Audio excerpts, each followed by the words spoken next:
Omaha Mom Talks, proudly sponsored by Day Ventures Swim School, where giggles and goggles unite.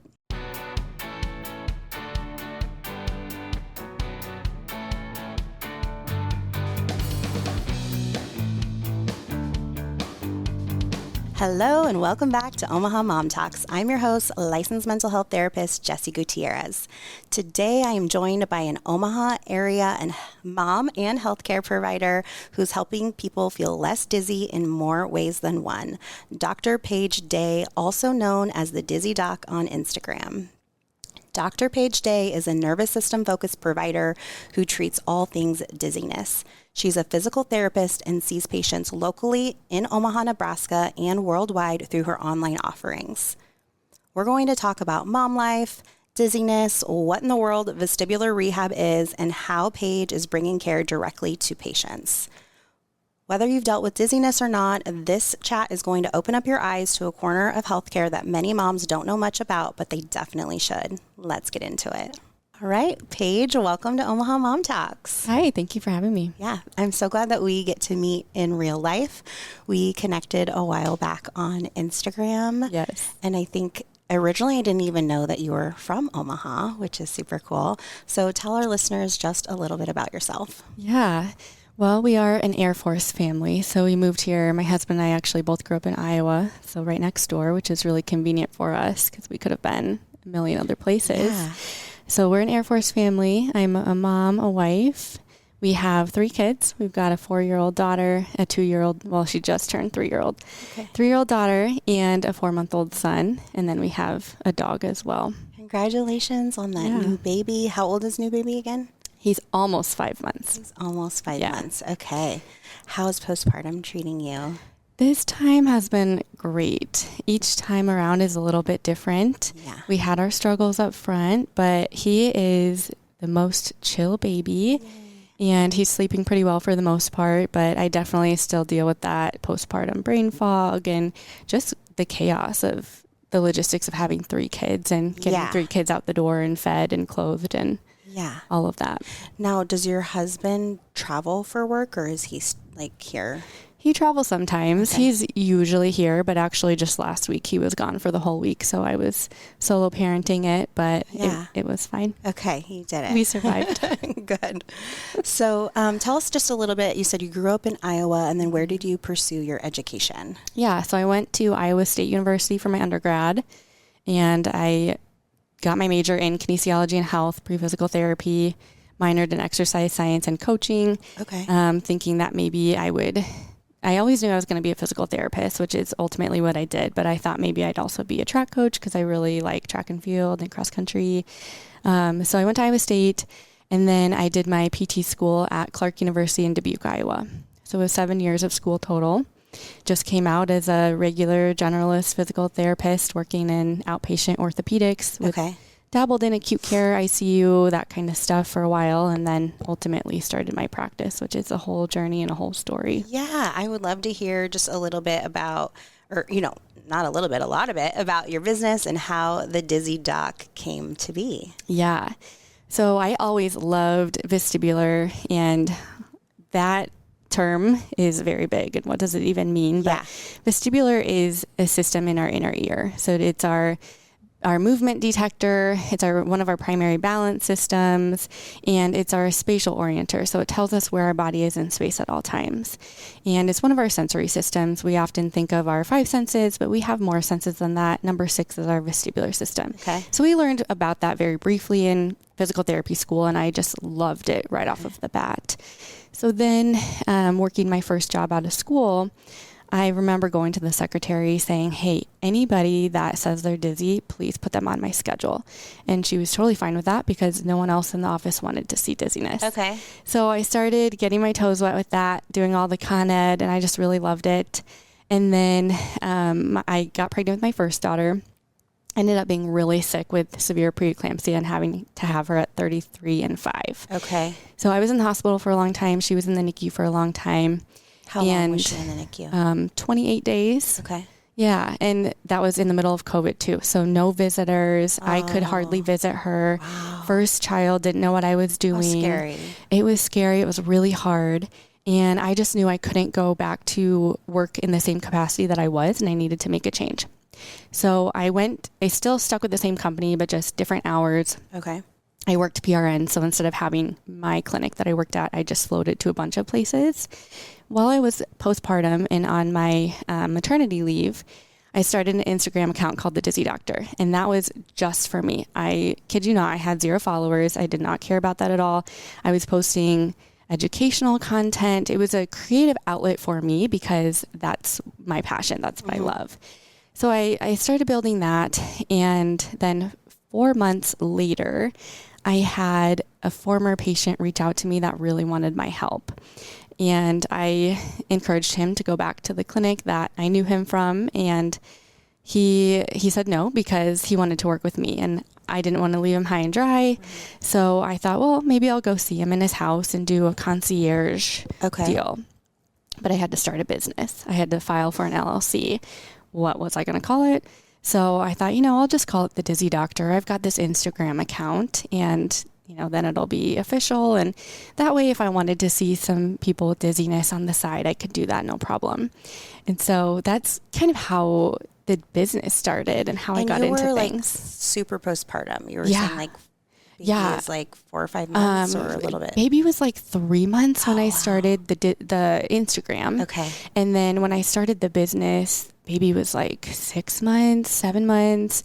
And then I was just seeing this one patient for a while. And then I really just kind of announced it in September of that year. So that was probably 7-8 months postpartum. Okay. Well, I started my business 6 months postpartum. And I do think it is amazing what a mom with a desire to own her own time and to do work that you love and be available to your baby can accomplish. Yes, 100%.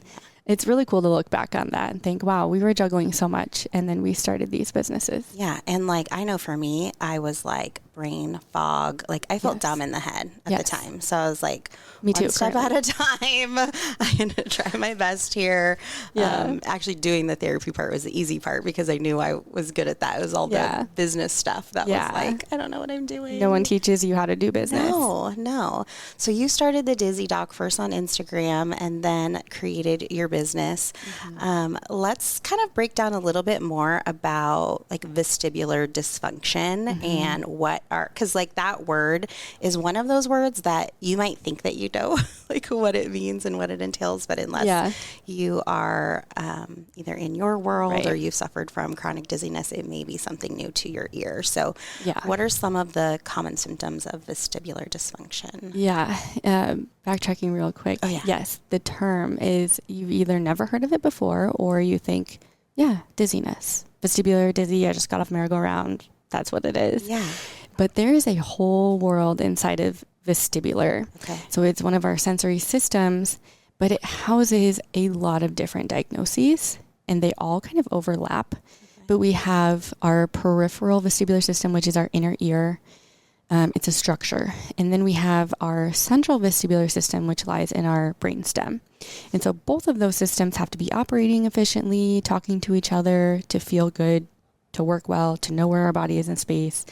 But some of the symptoms, they're very common things, and they can be caused by other things as well. But a lot of times it is a vestibular issue, and it just gets overlooked. It's one of the systems in healthcare that a lot of people just don't know about. General population doesn't know about. Healthcare professionals don't really know about unless they specialize. But the symptoms would be things like feeling off and just not being able to really describe it, lightheadedness, dizziness, which is an umbrella term in itself. Yeah. And that can mean things like rocking, swaying, feeling off balance, feeling like your eyes can't keep up with your head. Sometimes you can have some blurriness where you get this retinal slip when you move your head too fast, feeling just very overwhelmed. Those are probably the majority of symptoms. Mm-hmm. Everyone will describe them a little bit differently, depending on the diagnosis. Some people will say they feel like they're walking on marshmallows or walking on a trampoline, or they have visual auras where they look at something and they kind of see like a light coming out of it. Mm-hmm. That's a whole goes into a whole diagnosis in itself, which is vestibular migraine. And that's the number one thing that I see. Okay. And that is very common in... Yeah, tell us about vestibular migraine. Yeah, it's very common in females, mostly 5 to 1. So males do experience it. It used to be 6 to 1. So, that tells us we are seeing more males with it. But primarily females experience this in the age ranges of 20 to about 55. That's the most common. Okay. It can happen anytime, but that's the most common we see it. And I tend to see it a lot in the 30s when people have young families. They're trying to excel in their career. They're overstimulated and overwhelmed from every single direction. And then that vestibular system just says, hey, I'm still here and I need a little bit of attention. Mm-hmm, mm-hmm. And for those that are coming into you for vestibular migraines, what are some of the symptoms that they're telling you that are impacting their quality of life? A lot of times it's feeling off or feeling imbalance. It's the, I don't necessarily have a headache or pain, but I kind of feel like I have pop rocks in my head, or my ears feel full, or sinus pressure. Sometimes it's a tingling around their lips or even in their hand, which can be very scary because they think, am I having a stroke? Do I have a brain tumor? Right. They go to all the scary things first. It's all ruled out. They look great. They don't know what to do. No one tells them that anything's wrong. Good luck. You're out on your own. But then when I test their vestibular system, I take them through my whole exam and I test it to see how is it responding to motion? How is it responding to holding your balance and understanding where your body is spatially? Are you standing upright? Are you tilting? How are you walking? How are you moving? Mm-hmm. And we find that there's a dysfunction there. Then we can address that. We can work on that. And I'm very nervous system focused. So if we think about that vestibular system as our sixth sense, it involves our nervous system. It's part of our nervous system. And so when we are dysregulated, we're more sensitive to the vestibular information. And vice versa. When we have a lot of vestibular information coming in, that can lead to more dysregulation. So we want to keep things as harmonious as we can. Yeah, absolutely. With hearing you talk about balance and things like that, what are some other maybe symptoms where someone should seek help and maybe not even realize that it's connected to their vestibular system? Mm-hmm. Well, one of the things... this can go with balance, but one of the things that people have a lot of experience with that they don't know could be vestibular is motion sickness. Uh-huh. So motion sickness is a sensory mismatch between what's coming in from your eyes, what you're feeling with your body, and what your vestibular system is sensing. Okay. And so when not all of those signals are being interpreted accurately, you get this car sickness, this dizzy feeling. And that can be in a car, it can be on a boat. It can be on a plane, it can be in an elevator. Anytime you're kind of moving and your body's having to make sense of all of these different things that are happening so rapidly, that's where we get those symptoms. Mm-hmm. So figuring out kind of where the deficit is, okay, your vision's fine. If we take your vision out, how do you do? If we put you on an unstable surface like a foam pad, then how do you do? If we manipulate those 3 variables and we kind of whittle it down to that vestibular system, what is it telling us? And then we can go from there and build a program or give exercises to work on that, because it can be retrained. We can use neuroplasticity. We can help. We can do any sort of lifestyle modifications and management we need to, stress management, all of that. Mm-hmm. All ties into helping enhance that vestibular input and output. Yeah. So because I'm a perinatal mental health therapist and not a doctor, sometimes I am on the front line of hearing from women about some of their symptoms, and I'm kind of along with the journey with them. I'm advocating for them. I'm helping, them advocate for themselves. But I often joke that I'm 1 page ahead of them in this book of women's healthcare because I'm not a physician.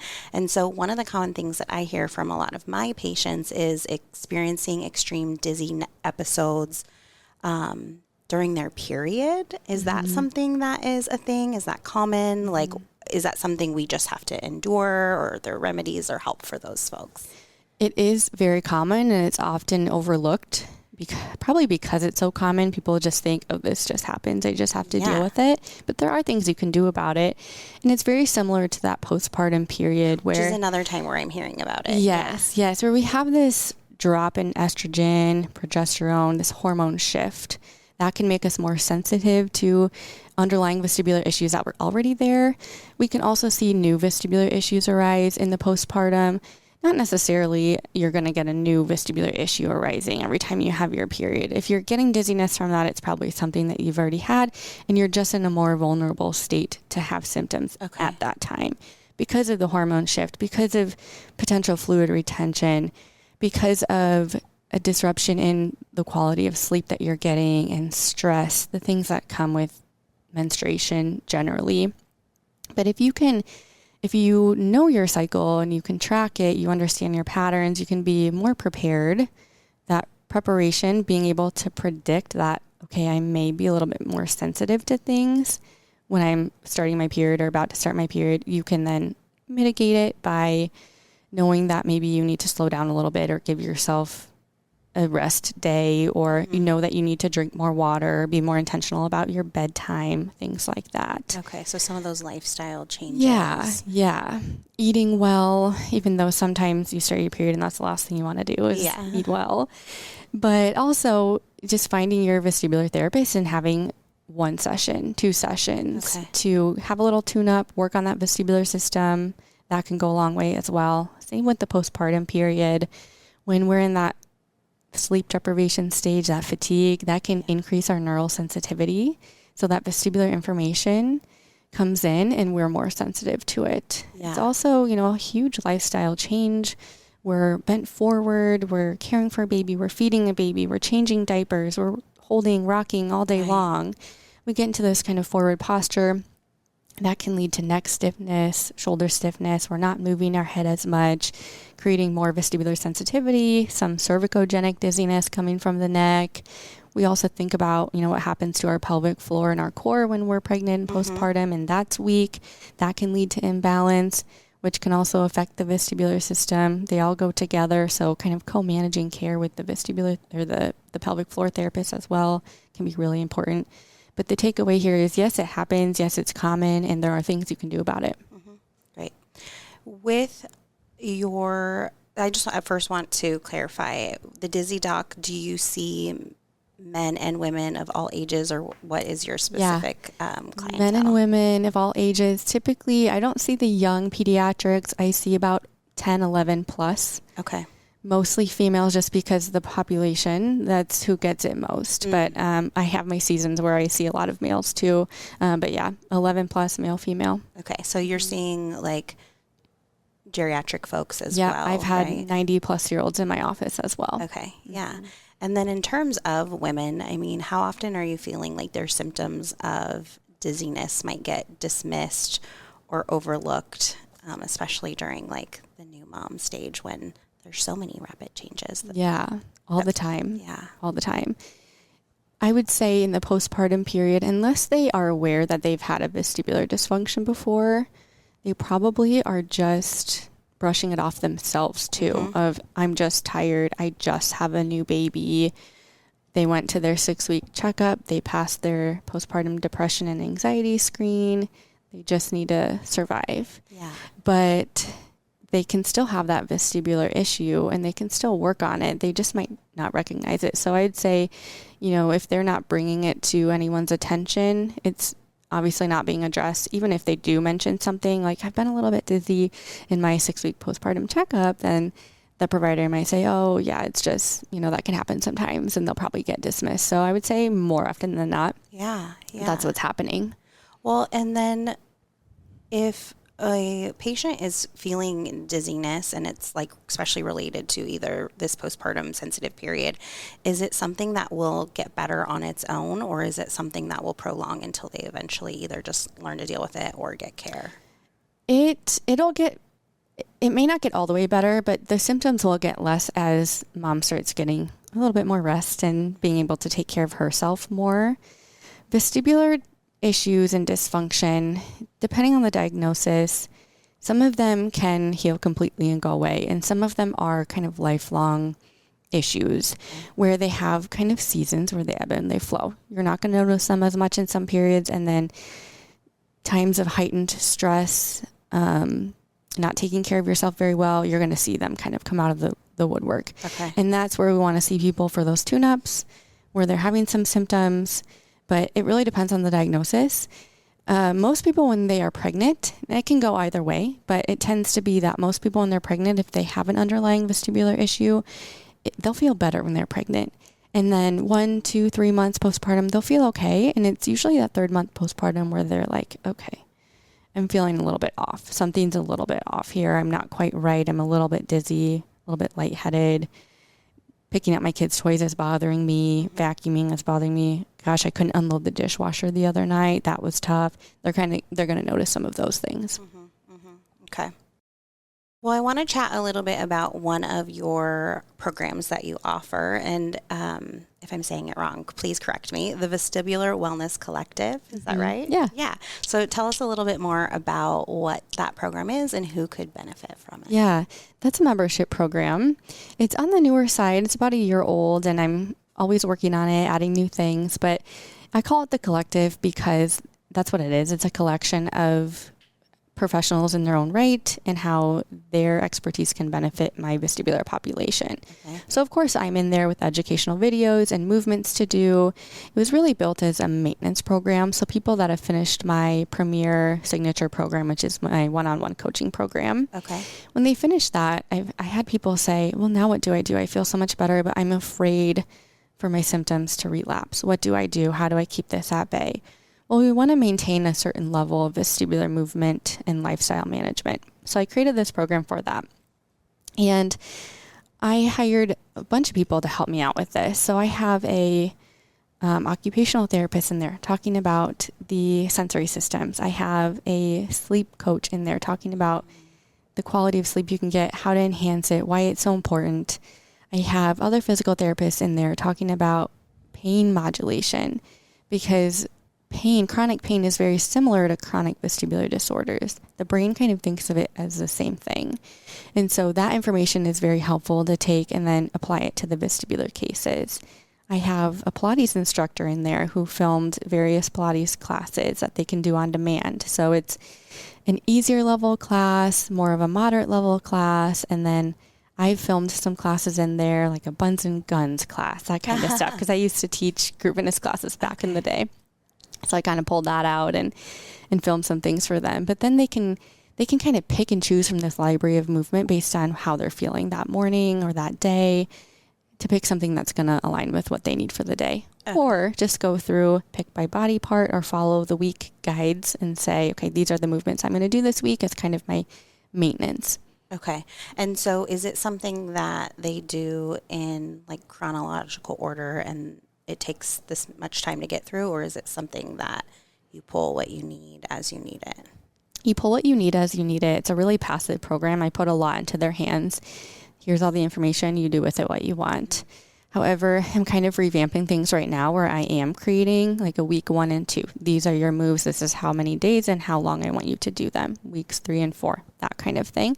Just so if they want more guidance and if they feel lost with this library of movements, they can go into the weeks and choose those. And then they can follow it in chronological order, or they can still kind of pick and choose from that. I like that. Yeah. And for your patients that you are doing the one-on-one care, what does, I guess, vestibular therapy involve? Mm-hmm. So this program is something that I'm so proud of, and it has done so well. It actually has produced the same results as seeing me in person. And the cool thing about it is people can access it all over the world. I have people in it from Australia, South Africa, Japan, Canada, Switzerland, all over. And what they do is they get a 6-week designated program that rolls out with them. So it changes as they go. It gets harder as they go. They also get a ton of educational content, videos to watch, things to read, just things that they can consume at their leisure. Because I think education is so powerful. If they know what's going on with their system and they understand it, they know how to move it and what to do. They also get me kind of holding their hand in a way for the first 6 weeks, where I check in with them one-on-one for 30 minutes every single week. This is where I say this is kind of the magic sauce. This is where it happens, where they get to ask questions. I get to ask questions. We get to figure out what needs to be changed. Do we need to add anything, take anything away? why were they feeling this way? I can tell them, oh, they've got a vacation coming up. They're really nervous about the plane ride. Here are some things they can work on, some things they can do. So that's kind of the most hard-hitting part of the program that goes the farthest. And then I track their progress over the 6 weeks, and a lot of times their baseline will start out at 5, 6 out of 10, maybe 7 out of 10 dizziness. And then you can see that trend over time drop down to 3 or 2 out of 10 baseline dizziness for the day. Also, what they tend to experience is 0 out of 10 dizzy days. Now, that's not going to be their norm 100% of the time, but they're going to have 2, 3, 4 days in a row, maybe of 0 out of 10, no symptoms. And they're going to say, wow, I have not felt that in years. And it is just so cool and so powerful, and I love it. Yeah. And I want to know more, like, what are some of the gains that folks are telling you that either is like surprising to you, or you're just like, yes, like, especially as a mom and as a woman, like, I want that for you. And I'm so glad you got there. Yeah. A lot of things. I had a gentleman go through, and he was having trouble going on vacation with his family. His symptoms were kind of keeping him isolated in a way. And he said that he got his life back. His work day doesn't bother him anymore. He doesn't come home so drained that he can't be present with his kids. I had a lady tell me that she was able to fly to another country and stay for a whole week. The plane ride didn't bother her. She had no symptoms while she was on vacation. She felt the best she's felt in months and years. And it's those kind of things that I hear on repeat. Just getting their life back, or being able to attend the Pilates class that they haven't been able to attend because their symptoms aren't stopping them. Yeah, I love it. Hey friends, this is Jessie. Before we dive into today's episode, I want to give a big thank you to our season 2 sponsor, Diventures Swim School. My kids started weekly swim lessons at Diventures back in February 2025, and honestly, I've been blown away by the growth that I've seen in just a few months. As a water-loving family, water safety is super important to us, and Diventures has given me such peace of mind as a parent. I'm going to share with you just a few of the things that I love the most about Diventures. They offer classes for all ages and stages, starting as young as 2 months all the way up to adults. They have small class sizes with just 4 kids max to 1 adult, so they really do get a lot of that one-on-one support. They have a heated pool, so no battles over getting into cold water. They have flexible class times, which allow for rescheduling when life gets busy or you're going to be out of town. And of course, expert instructors, all certified and truly just amazing with kids. If swim lessons has been on your list, this is your sign. Head on over to diventures.com and find a class that's right for your family. In addition to vestibular rehab, are there any like complementary interventions, lifestyle changes, things like that folks find beneficial? Yeah. A lot of my patients like to do massage therapy, chiropractic care, acupuncture, those kind of things that help reduce stress and regulate the nervous system go really well with vestibular rehab. Okay, great. Yeah. So I've actually been paying like closer attention to my own symptoms in preparation for our chat today. So I would love your thoughts just on a few things. No diagnoses, obviously, or treatment recommendations, but just things that, because I am not super familiar with vestibular dysfunction. And so I just was like, I'm going to take some notes on some of the times maybe I experienced dizziness and just like shrug off. So I noticed sometimes I feel dizzy when I'm in the shower and my eyes are closed and I'm washing my hair. And it's almost like I'm on a boat type thing. Is that something you hear folks say often? And it's like something that isn't debilitating for me, so I can like shrug it off. But I'm like, Jessie, you regularly do feel dizzy. And then I obviously am like showering and washing my hair quite regularly. I also notice like moments when I bend down and stand up really quickly, like such as like grabbing groceries, like off the floor or something like that. It's like that quick movement. Is that something common too that you're hearing? So sometimes bending down, picking things up, that can just be a quick change in your blood pressure, which makes you feel a little bit lightheaded. But if we pair it with other things, it could be vestibular. So we talk about the shower, and what's happening in the shower is Well, one, you're probably closing your eyes because you're trying not to get soap in your eyes. Right. Your head is tipped backwards. You're on a wet surface. So we're playing again with those 3 variables that we talked about: our vision, our sense of touch, our somatosensory system, and then our vestibular system. So we're really kind of heightening the vestibular system's play in that moment. And so it makes you feel a little bit off, maybe a little bit lost in space when we take a couple of those other variables away, which could be telling me that maybe you're relying too much on those other variables. And we just, not that that vestibular system is really in a super deficit or dysfunction, but maybe it just needs a little tune up, maybe needs to be enhanced so it can do a better job when you're in those moments. Yeah. Okay. And then the other thing that I was thinking about is, and you mentioned like you might get motion sickness. So oddly enough, the minute I get into a car, I am dead tired if I'm a passenger. And I almost wonder if it is like my body's way of protecting me from not getting sick. I joke when we go on road trips with I'm like the worst road trip buddy because I'm like immediately conked out and tired. Do you hear that at all, or is that just some random maybe? It's interesting. I don't often have people tell me that they just are asleep as soon as they get into the car, but riding passenger is very upsetting to the vestibular system if you have a dysfunction. A lot of times people will want to drive because their symptoms are less when they're driving. You're taking in a lot of information when you're in the passenger seat. You have your visual environment passing by.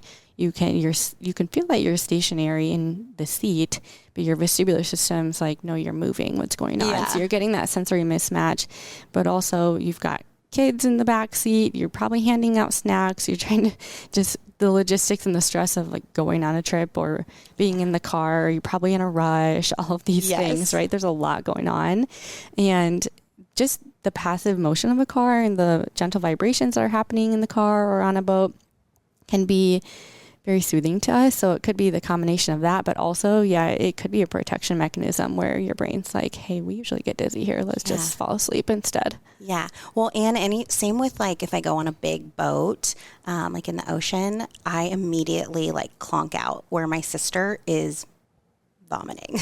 Yeah. And so I'm like, I'd rather just fall asleep. I'd rather be asleep. That does not look enjoyable at all. For sure. We usually avoid the big boat rides if we can. Yeah, they can be tough. And the other thing I heard you talking about were these migraines, which I was like nodding in agreement because I get, and I haven't, like, knock on wood, in a long time gotten, but I have a history of migraines. I think they're called like hemiplegic migraines, and so I get like the aura that you were describing. I get like the tingling that you were describing, like in my mouth and in my fingers. I get like word salad, like where I can't access my words, or I say a word that I'm intending it to be for something else. And the headache, but the headache isn't even like the most concerning to me because of all these other symptoms. But the first time, and I heard you say this, the first time I had one, I thought I was either having a brain aneurysm or a stroke. Now, I can also be a little bit dramatic. So at the time, I don't even think I was married yet. And my dad happened to be over, and I was like, I need to go to the ER. Like, I am having a brain aneurysm. And I wasn't, and they said, we think it's, a migraine, and like I got hydrated or whatever. And I've learned, I mean, that was years ago that it started, and I've learned how to manage it, and it's been, but it's scary for folks. Yeah, it's really scary. Like the aura and all the tingling. If that happened to me, I'd be going to the ER as well. Yeah. And I typically like it when people have had that full workup so that we know. Granted, I do a whole exam to determine, is this something greater than what I can deal with, or is it in my wheelhouse? But knowing that, okay, their heart's fine, their vascular system, everything's good, then we can just kind of dive right into the exam and the treatment. But it is really scary, and a lot of people, when they first experience that, will do the same thing. They'll run to the ER or their primary care, and then they'll go through the whole gamut of, well, now you have to go see neurology. Yeah. And typically for vestibular migraine, it takes someone about between 6 and 8 providers before they get to the right provider to help them. And a lot of that is because they do go to the ER, they do see their primary care, and then here we are weeks and months later, and they're still dealing with symptoms where I wish that vestibular migraine was better understood so that it could be recognized right away, especially in the ER, and say, oh, this is what you're having. Why didn't you go to vestibular therapy, and they'll help you out? Yeah. Well, and again, I think, there's just that level of being dismissed, or like, now we've got your symptoms under control here, so you're free to leave. And there's not always the best follow-up care or recommendations. Right. Yeah. Well, what is something that a mom could look out for in herself that you would say is like a red flag as it relates to a red flag as in their vestibular they should care? see me or they don't need me? They should. Yeah, they should seek out care. Someone that feels different than they normally feel, that has symptoms that they can't really put words to. That's typically how it goes. I just feel off. I can't really explain it. Or, I feel like I'm walking on marshmallows, or I'm just having a really hard time getting breakfast ready for the kids in the morning and picking up. I'm exhausted, especially by the end of the day. I'm having trouble watching movies. I just, I'm done by the end of the day. As it goes on, I get more exhausted. My symptoms become more intense, things like that. Feeling like just the daily house chores that they used to just be able to do no problem just are a little bit more challenging for them. Like they're feeling dizzy, they're feeling off, maybe off balance. And what's something, I guess, that you wish that all listeners knew more about when it comes to just dizziness? That it's an invisible illness, and those symptoms that you have can often be helped.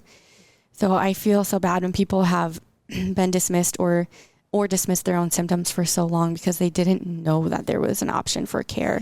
And then they suffered for far too long when really they could be getting their life back. Right. And that's why I'm so happy that we're having this conversation today, and that you are putting so much education out there, because it's something, especially 'cause I'm so protective of the postpartum period, and there's so many rapid changes, and it can be so overwhelming when you are recovering yourself physically, taking care of a new human, and then you have all of these symptoms and you don't feel like yourself, and you're just kind of globbed into this, well, that's postpartum.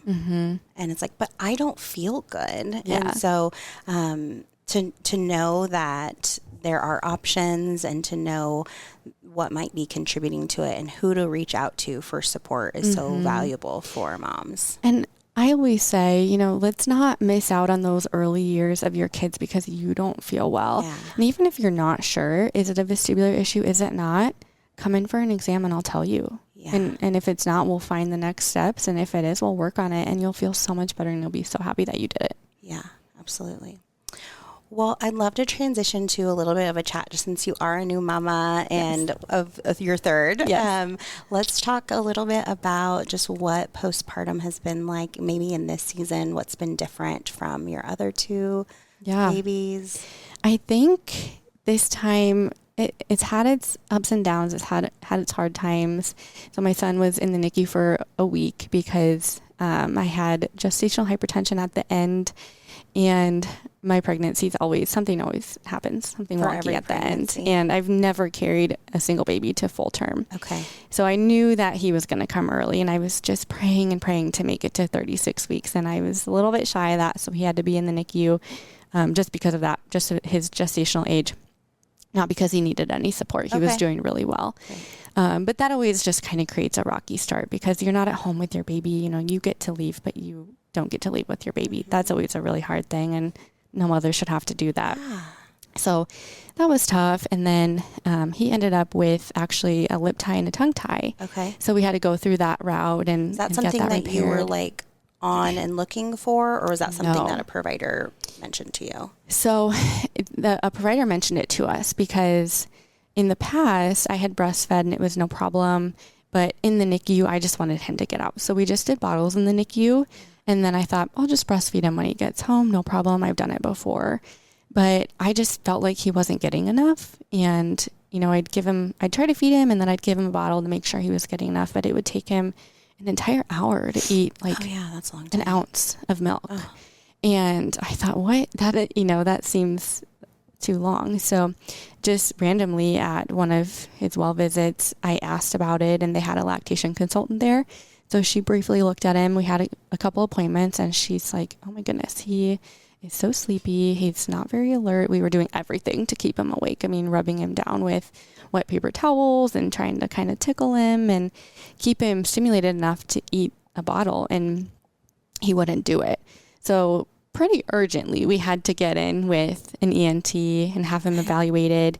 So we knew he had the tongue tie from the lactation consultant, and then the ENT said, oh, he also has a lip tie. Okay. And it was oral facial myology and ENT together. Okay. That did it. So then we did a course of rehab after that to make sure everything was healing right and stretching right and the tissues were doing what they needed to do. So those first few weeks were tough just because we had those eating difficulties.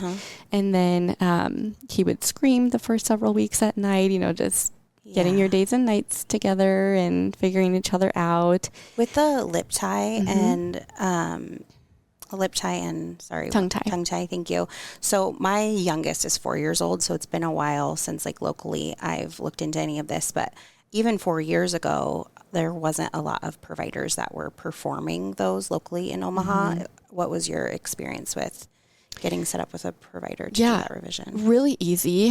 So it's the same ENT that put tubes in my first daughter. And so we already knew that she was there. So we didn't really need to seek anybody else. And we knew that she had the support in her office to be able to do it and do it well. Great. So we went right to her, Dr. Edmonds at Omaha ENT.